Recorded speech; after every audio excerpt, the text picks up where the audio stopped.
વૈષ્ણવો, આજનો વાર્તા પ્રસંગ લાંબો છે પણ અતિ અદ્ભુત છે, માટે અવશ્ય અંત સુધી જોડાયેલા રહેજો. જય શ્રી કૃષ્ણ. સર્વ વૈષ્ણવોને શિવાંગીના ભગવત સ્મરણ. 84 વૈષ્ણવોની વાર્તા અને આજે વૈષ્ણવ ચોથા અને વાર્તા પણ ચોથી. પદ્મનાભદાસ કનોજિયા બ્રાહ્મણ છે, એમની વાર્તા કહીએ છીએ વૈષ્ણવો.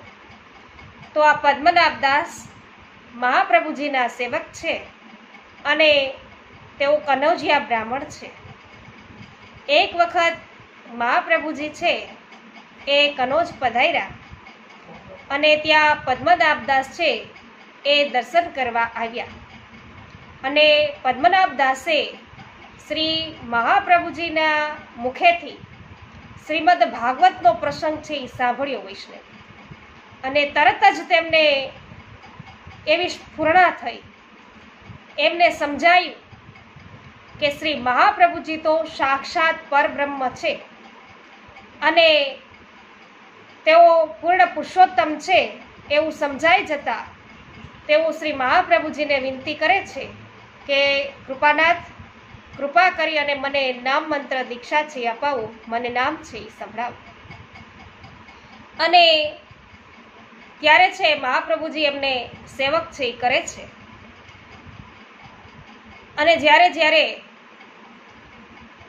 સામે ચાલી અને શ્રી મહાપ્રભુજી છે એના પ્રતાપથી વૈષ્ણવો છે આ પ્રકારે લો ચુંબકની માફક છે ખેંચાઈને આવે છે વૈષ્ણવ, કારણ કે દેવી જીવો છે અને પદ્મનાભદાસ પણ એમાંના એક છે, દેવી જીવ છે. એટલે શ્રી મહાપ્રભુજીના દર્શન થતાં જ તેઓ તેમના પ્રત્યે ખેંચાય છે, તેનામાં તેમને પૂર્ણ પુરુષોત્તમના દર્શન થાય છે અને તેઓ એવો નિર્ણય કરે છે કે તેમના શરણે જવું. આ પદ્મનાભદાસ છે ને એ ખરેખર બહુ મોટા એવા કથાકાર છે અને તેઓ પોતાના ઘરે મોટા ઊંચા એવા આસન ઉપર બિરાજી અને ભાગવત છે એ કહે છે અને ઘણા બધા શ્રોતાઓ છે એ આવે છે વૈષ્ણવ.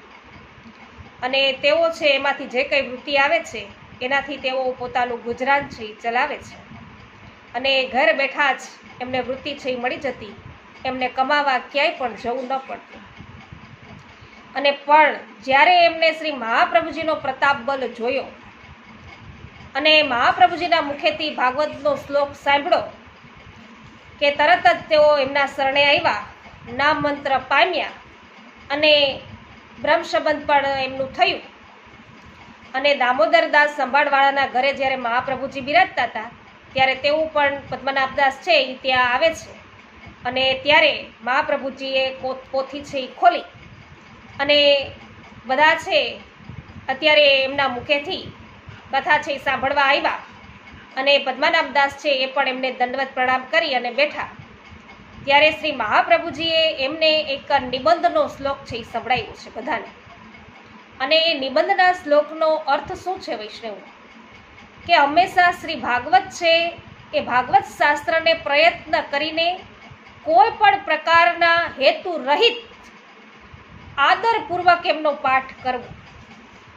હેતુ રહિત કોઈ પણ ઈચ્છા ના હોવી જોઈએ વાંચવા પાછળ, એના પાઠ કરવા પાછળ કોઈ હેતુ ના હોવી જોઈએ, કોઈ અપેક્ષા ના હોવી જોઈએ, કોઈ ઈચ્છા ના હોવી જોઈએ.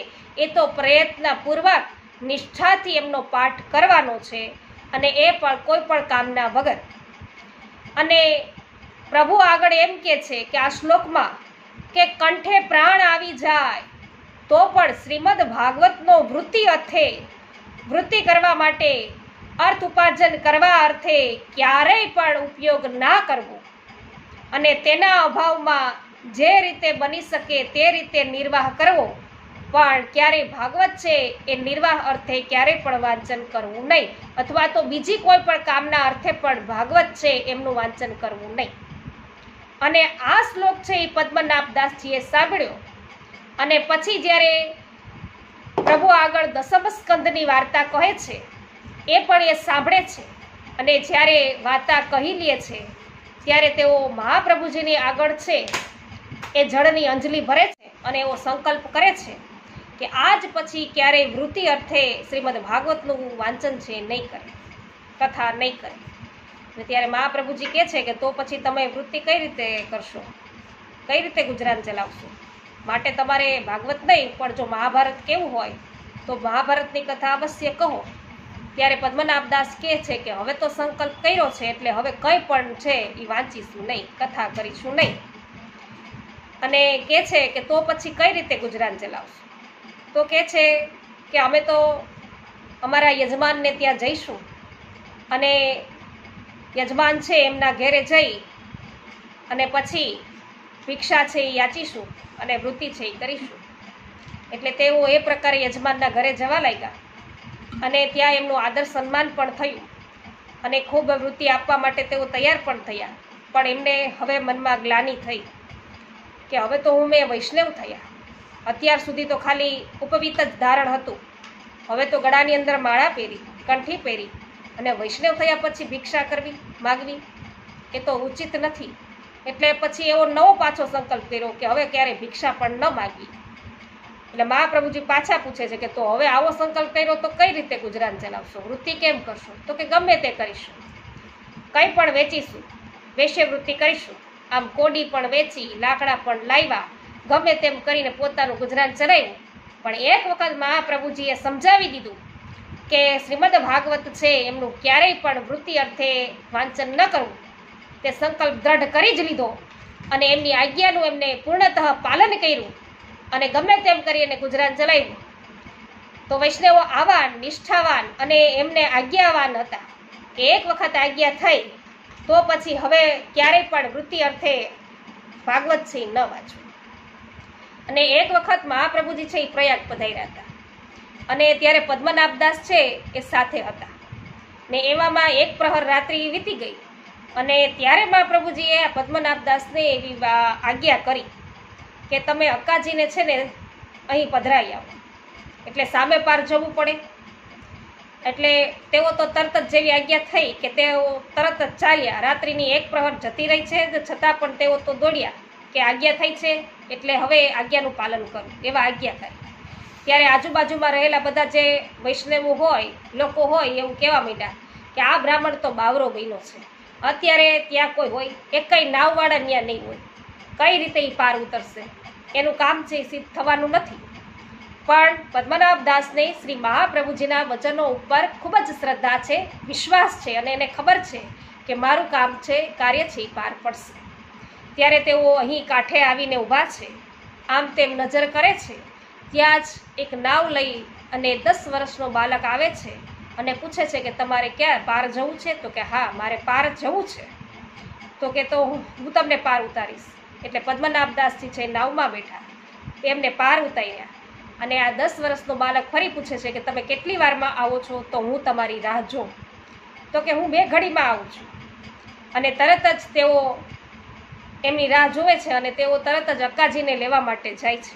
અક્કાજીને મહાપ્રભુજીનો સંદેશ આપ્યો એટલે અક્કાજી તેમની સાથે આવ્યા અને તેઓ મહાપ્રભુજી પાસે ફરી પાછા આ જ નાવમાં બેસી અને આવે છે. અને જેવા તેઓ કાંઠે ઉતરી જાય છે અને જુએ છે તો નાવ પણ નથી અને બાલક પણ નથી. અને આવી અને બધા જેવા તેઓ અહીં પોતાના સ્થાને પહોંચી ગયા હેમખેમ, ત્યારે બધા એમને પૂછવા લાગ્યા વૈષ્ણવો કે તમે કઈ રીતે પાર ઉતર્યા ને કેવી રીતે આવ્યા અને શું કર્યું? ત્યારે બધો જ પ્રકાર કીધો કે જ્યારે નાવ હતી અમે ઉતરી ગયા ત્યારે નાવ પણ ન દેખાણી અને બાલક પણ ન દેખાણું. ત્યારે બધા કહેવા માંડ્યા કે તો તમે ઠાકોરજીને, શ્રીનાથજી બાવાને અત્યારે ખરેખર ખૂબ શ્રમ કરાયું. ત્યારે મહાપ્રભુજી છે એ આ વાત સાંભળે છે એટલે બધાને કહે છે કે તેઓ અમારી આજ્ઞાથી ગયા છે, માટે એમણે પ્રભુને કોઈ પણ પ્રકારનો શ્રમ છે એ કરાવ્યો નથી, માટે પદ્મનાભદાસને કોઈએ કંઈ કહેવું નહીં. આમ પદ્મનાભદાસ છે એમને કોઈને કંઈ ન કહેવા કહ્યું અને તેમને તો શ્રી મહાપ્રભુજીના પર, એના વચનો પર દ્રઢ વિશ્વાસ હતો એટલે એમનું કાર્ય છે ને વૈષ્ણવો સિદ્ધ થયું. માટે હંમેશા મહાપ્રભુજીએ કહેલા વચનો ઉપર આપણે બધાએ પણ વિશ્વાસ રાખવો. અને એક સમયે શ્રી મહાપ્રભુજી તેઓ ગોકુલથી અડેલ જતા હતા અને ત્યારે એની સાથે એક વેપારી છે, ક્ષત્રિય વેપારી, એ પણ સાથે હતો ને એની પાસે ઘણો બધો માલ વસ્તુ, અને એ મહાપ્રભુજીની પાછળ પાછળ હાયલો આવતો હતો. કોઈ સંબંધ નથી, પણ વચમાં ચોર આવી અને આનો બધો માલ લૂંટી લે છે. અને મહાપ્રભુજી તો છે અત્યારે પદ્મનાભને દાસને ત્યાં આવી ગયા છે. તેઓ ઠાકોરજીની સેવા પહોંચે છે અને ભોગ સરાવી ભોજન છે એ પોતે કરવા બેઠા, મહાપ્રસાદ લેવા બેઠા. ને એવા સમયે આ ચોર છે એ ગોતતો ગોતતો ત્યાં આવે અને કહે છે કે મહાપ્રભુજી ક્યાં છે, અમને તો ચોરોએ લૂંટ્યા છે. ત્યારે પદ્મનાભ દાસને થયું કે આ વધારે કાંઈ બોલશે તો મહાપ્રભુજી છે એ પ્રસાદ લેતા ઊભા થઈ જશે અને તેઓ પ્રસાદ આરોગી નહીં શકે. એટલે મહાપ્રભુજીને શ્રમ થાય એવું વિચારી તરત જ પદ્મનાભ દાસજીએ આને અલગ જ બોલાવી લીધો વેપારીને બહાર અને કહ્યું કે તમારે કેટલાનો માલ ગયો છે કયો. તો એણે કહ્યું કે મારે આટલો આટલો માલ ગયો છે. તો કે હાલો તમે મારી સાથે. અને તરત જ પદ્મનાભ દાસ છે એ તો એક વેપારીને ત્યાં જાય છે, સાહુકારને ત્યાં જાય છે અને સાહુકારને કહે છે કે અમારે દ્રવ્ય જોઈ છે, લાવો અમે તમને ખતપત્ર લખી દઈએ. તો કે એની શું જરૂર છે, તમારે જોઈ એટલું દ્રવ્ય લઈ જાઓ ને. તો કે ના ના, પત્ર તો અમારે લખવો જ છે અને પછી તમે છે આ જેટલું દ્રવ્ય આનું ગયું છે એને આપી દો આ વેપારીને. ત્યારે સાહુકારને તેઓ પત્ર લખી દે છે અને એમાં પોતાનો ધર્મ છે એ ધરાણે મૂકે છે અને બધું જ દ્રવ્ય છે પેલા વેપારીનું અપાવી અને એને જતો કરે છે. ને મહાપ્રભુજીને આ વાતની જાણ પાછળથી થાય છે ત્યારે કહે છે કે તમે આવું શું કામ કર્યું, એ કાંઈ આપણા સંબંધમાં નહોતો, એ મારી સાથે નહોતો આવતો, મારી પાછળ પાછળ આવતો હતો, તો પછી તમારે એમને દ્રવ્ય આપવાની શું જરૂર હતી એમ. તો કે તમે મહાપ્રસાદ લઈ રહ્યા હતા અને એમાં વિક્ષેપ પડે, તમને શ્રમ પડે અને તમે ભોજન કરતા ઉઠી જાઓ તો શું કરવું, દ્રવ્ય તો પાછું ગમે ત્યારથી આવી શકશે, પણ આપને શ્રમ થાય એનું શું કરવું. અને તો પછી મહાપ્રભુજી કહે છે કે તો ધર્મ ધીરાણે રાખવાની શું જરૂર હતી. તો કે આવી કડક એવી પ્રતિજ્ઞા લીધી હોય ને તો જ આપણે એમનું દ્રવ્ય છે એ પાછું અપાવી શકીએ, એટલા માટે ધર્મ છે ધરાણે મૂક્યો છે. અને એક વખત રાજા છે એમને ત્યાં પદ્મનાભ દાસજી જાય છે અને રાજા છે એ તો એને ખબર છે કે આ પદ્મનાભ દાસ તો મોટા કથાકાર છે, એટલે કહે છે કે અમારે ત્યાં તમે આવ્યા છો તો તમે કથા કહો. તો કે અમે ભાગવત તો કથા છે એની કરતા જ નથી, બંધ કરી દીધી છે, તમે કહેતા હોય તો મહાભારત સંભળાવો. તો કે હા એ સંભળાવો. અને મહાભારતનું કોઈ સુંદર રીતે વર્ણન કર્યું ને એમાંય વીર રસ આવ્યો અને બધા એમાં એટલા ઓતપ્રોત થઈ ગયા કે આજુબાજુ બેઠા હતા એ બધા એકબીજાને મુક્કા મારવા લાગ્યા, એવો વીર રસ છે ઉત્પન્ન કર્યો. અને રાજા પણ ખૂબ ખુશ થઈ ગયા અને અઢળક એમને દ્રવ્ય આપવા માટે કહ્યું કે તમે માગો.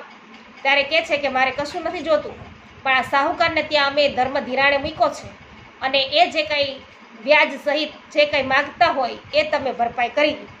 તો રાજા પાસેથી આ જે કંઈ ધર્મ ધીરાણે મૂક્યો હતો એનું દ્રવ્ય છે એ અપાવી દીધું છે અને પોતે એમાંથી મુક્ત થયા છે.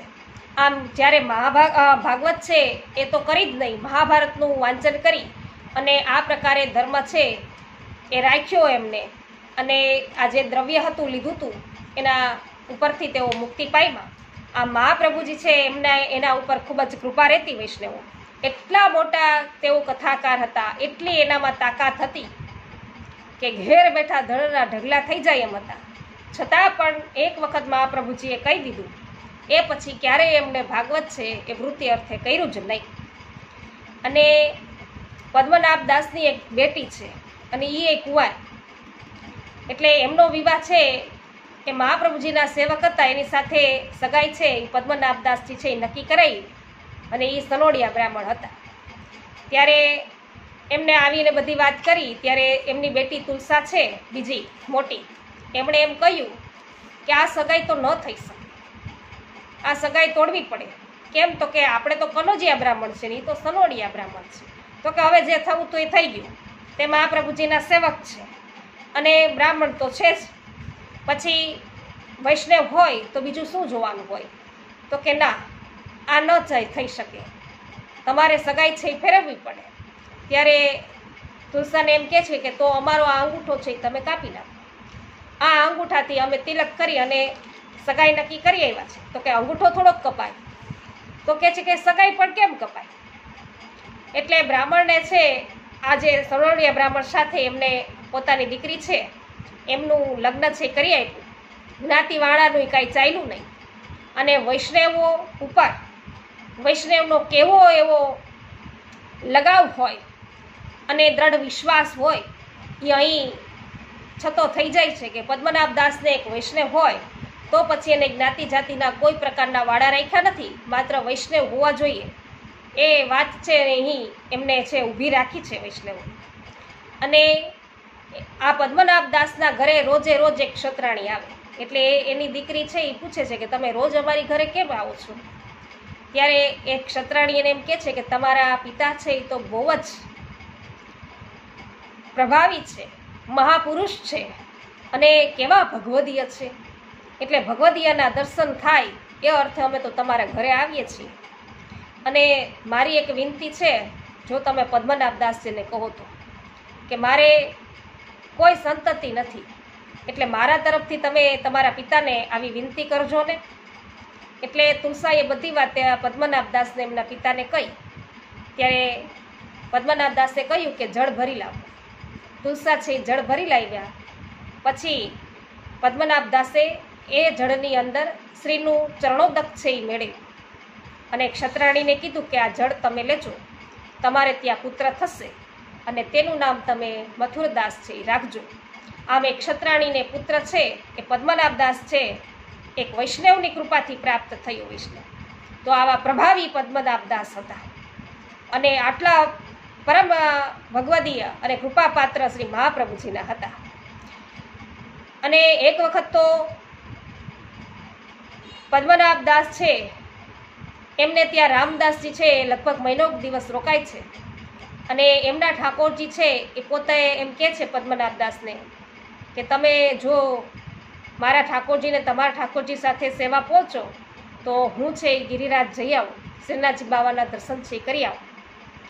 ત્યારે પદ્મનાભ દાસ કહે છે કે અવશ્ય અમે અંત સુધી અમારા પ્રાણ ન જાય ત્યાં સુધી તમારા ઠાકોરજીની સેવા કરવા તૈયાર છીએ.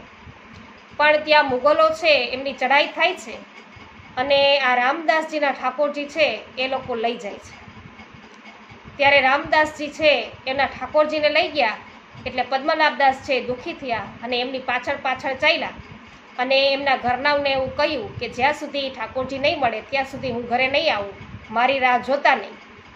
અને 7 દિવસ સુધી તેઓ આ મોગલોની પાછળ પાછળ ચાલ્યા, અન્ન જળનો ત્યાગ કર્યો કે જ્યાં સુધી ઠાકોરજી ન મળે ત્યાં સુધી અન્ન ન લેવું અને જળ પણ ન લેવું, આવો નિર્ણય કરી લીધો. અને ત્યારે હવે આ મોગલાણી છે એ મોગલને કહે છે કે એમના જે દેવ છે એ તમે ખરેખર પાછા સોંપી દો, એના પ્રાણ જશે તો આપણને એની હત્યા લાગશે. અને ત્યારે મોગલ છે એમના ઠાકોરજી રામદાસજીના એમને પરત કરે છે. અને ત્યારે એ ઠાકોરજી છે એ પધરાવી ઘરે આવે છે, પંચામૃત સ્નાન કરે છે, શ્રમભોગ સાથે રાજભોગ બધું તૈયાર કરાવે છે, પ્રભુની સારી પેઠે સેવા કરે છે. આ સમય દરમિયાન જ્યાં સુધી રામદાસ છે જ્યાં સુધી પદ્મનાભ દાસ છે જળ ગ્રહણ નથી કરતા, અન્ન ગ્રહણ નથી કરતા, એટલો વખત રામદાસજીને પણ આ વાતની ખબર પડે છે. ત્યારે એ પણ અન્ન જળનો ત્યાગ કરે છે, ભલે તેઓ ગોપાલપુર બિરાજતા હોય. અને ત્યારે છે એ પદ્મનાભ દાસ એમને પૂછે છે કે તમે શું કામ અન્ન જળનો ત્યાગ કર્યો? ત્યારે કહે છે કે અમે કેટલા વખત સુધી આ ઠાકોરજીને સેવા અને અત્યારે અમે શ્રીનાથજીની સેવામાં છીએ, પણ આટલા વખત સુધી અમે એ ઠાકોરજીને સેવ્યા છીએ તો એટલો સંબંધ તો બને જ છે ને અમારો. આમ પદ્મનાભ દાસ સાથે સાથે રામદાસજી પણ એવા જ કૃપાલુ પરમ ભગવદીય હતા વૈષ્ણવો. અને પદ્મનાભ દાસજીને છેલ્લે છેલ્લે તો એટલું બધું દ્રવ્ય ખૂટ્યું કે ન પૂછો વાત. અને દ્રવ્યનો સંકોચ હોય, કોઈ પણ સીધું સામગ્રી એમની પાસે રહેતા નથી.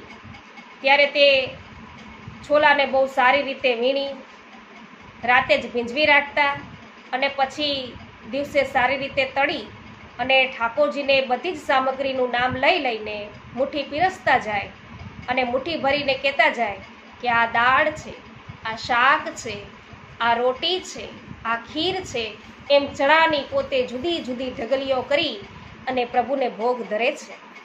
અને પ્રભુ પણ પાછા કેવા કૃપાપાત્ર કે જે ભાવ કરીને ઢગલી મૂકી હોય એ જ ભાવેથી આરોગે જે ઢગલીનું નામ ખીર પાડ્યું હોય તો ઠાકોરજી પણ જાણે ખીર જ આરોગી છે એવા જ સંતૃપ્ત થતા અને ખૂબ જ પ્રસન્ન થતા. પણ આ વાત છે એ મહાપ્રભુજી સુધી પહોંચી કે આ પ્રકાર છે એ પદ્મનાભદાસ ચલાવે છે. એટલે પદ્મનાભદાસ છે એની વાત સાંભળી મહાપ્રભુજીને ખૂબ ખેદ થયો અને તેઓ પધાર્યા અને એ સમયે સેવા છે એ પહોંચતા હતા. અને જ્યારે ભોગ સરાવી લીધો ત્યારે મહાપ્રભુજી પૂછે છે કે આ બધી અલગ અલગ ઢગલીઓ શું છે? તો કે આ ઢગલી છે એ શાક છે, આ ઢગલી છે એ રોટી છે, આ ઢગલી છે એ ખીર છે, આ રોટી છે એ દાળ છે, એમ કે છે. ત્યારે મહાપ્રભુજીને ખૂબ ખેદ થયો કે પ્રભુ તો ભલે પ્રસન્નતાથી અત્યારે આરોગ્ય હોય, સેવા એમને અંગીકાર કરી હોય, પણ ઘરે જઈને તેઓ ઈલમાજીને કહે છે કે હવેથી સીધું છે ને તમે પદ્મનાભદાસજીને અહીંથી મોકલાવજો. અને બીજે દિવસે સીધું છે એ ત્યાં ઈલમાગારુએ મોકલાયું પદ્મનાભદાસને. અને પદ્મનાભદાસે કહ્યું કે હવે આપણે અહીંથી જવાનો વારો આવ્યો છે, હવે આપણે અહીં રહેવાય નહીં. અને ત્યારે પોતે છે એ આ ગામ છે એ છોડીને જવા તૈયાર થયા. બધું જ છે પોતાની પાસે જે કંઈ બચ્યું એ પણ શ્રી મહાપ્રભુજીને પધરાવે છે અને ભંડારની અંદરથી આવેલી જે સામગ્રી હતી એ પણ પાછી મોકલે છે. અને વાત જાણી મહાપ્રભુજી એમ પણ બોલે છે કે અહીંથી સીધું ગયું એટલે જ તેઓ અહીંથી ગયા છે, બાકી ન જાય. અને જ્યારે ઠાકોરજીને પણ એમને છેલ્લે પૂછ્યું કે અમે તમે કહેતા હોય ઠાકોરજી તો અમે તમને મહાપ્રભુજીના ઘરે પધરાવીએ, ત્યાં તમને નવી નવી સામગ્રી છે આરોગવા મળશે. ત્યારે ઠાકોરજી કહે છે કે તમે મને જે છોલા આરોગાવો છો ને એ તો 56 ભોગ સમાન છે, માટે અમે તો જ્યાં સુધી તમે જ્યાં બિરાજતા હશો ત્યાં તમારી સાથે જ બિરાજશું અને તમે જે કાંઈ અંગીકાર કરાવશો એ જ અમે અંગીકાર કરશું. આમ ઠાકોરજી પણ એમના પર ખૂબ જ પ્રસન્ન છે, કૃપા કરે છે. આવા પરમ ભવ્ય એવા પદ્મનાભદાસ થયા. તો વૈષ્ણવ, આ વાર્તા તમને પદ્મનાભદાસની કેવી લાગી? જો તમને પદ્મનાભદાસની વાર્તા પસંદ પડી હોય તો તમે અવશ્ય વિડીયોને લાઈક કરજો, શેર કરજો, કોમેન્ટ કરજો અને અમારી ચેનલને તમે સબસ્ક્રાઈબ કરી લેજો વૈષ્ણવો. અને વધુ વિડીયો છે એ જોવા અર્થે તમે અહીં ક્લિક કરજો એટલે તમને વિડીયો છે બીજા પ્રાપ્ત થઈ જશે. જય શ્રી કૃષ્ણ.